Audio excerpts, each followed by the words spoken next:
السلام عليكم الخوت، تبارك الله عليكم. عاجل وحصري: الاتحاد الجزائري يطالب بإعادة المباراة النهائية للشان.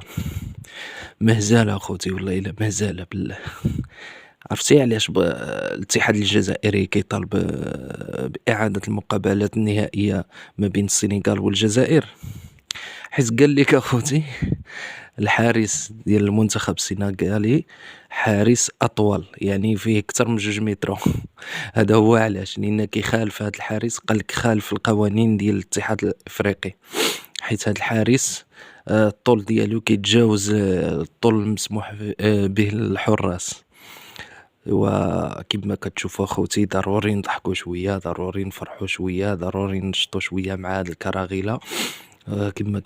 كما كتشوفوا من بعد داك المهزله ديال التميمه، بقينا تابعين التميمه. الافتتاح ديال التميمه، الافتتاح ديال الشان، كما شفتوا بزاف د الحوايج اللي وقعوا في الجزائر اللي كيجيبوا الضحك. قال لك عندهم مونديال، يعني التنظيم ديال الشان احسن من مونديال ديال قطر.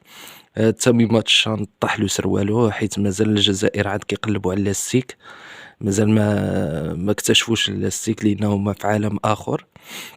واليوم كنشوفوا اخبار اخرى اللي كتروج، كيقول لك الاتحاد الجزائري كيطالب بالاعاده ديال المقابله النهائيه ما بين السنغال. بقى فيهم الحال، حيت داك اللاعب قلد حكيمي وضيع بيلانتي وداروا النيه وما صدقاتش.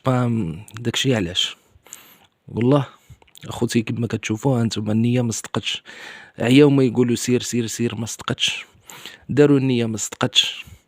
مثل هذاك داك اللاعب، ما عرفتش الاسم ديالو، حيت مثل بغى يدير ضربة جزاء بحال اشرف حكيمي، ما صدقتلوش، حيت ما دارش النيه، حيت النيه عندهم مغشوشه شي شويه. داك الشيء علاش اخوتي. التميمه راكم شفتوا اللي طاحت له السروال، التميمه ديال الشان طاحت له السروال، عاد كيقلبوا على اللاستيك باش يقادوا له السروال. ايوا، والاتحاد الجزائري دابا حاليا كيطالب الاتحاد الافريقي باعاده المقابله. ان شاء الله في 2030 غادي يتعاود الماتش. عندي وعد منكم ان هذا الماتش غادي يتعاود في 2030. عقلوا على كلامي وعقلوا على هذا الفيديو.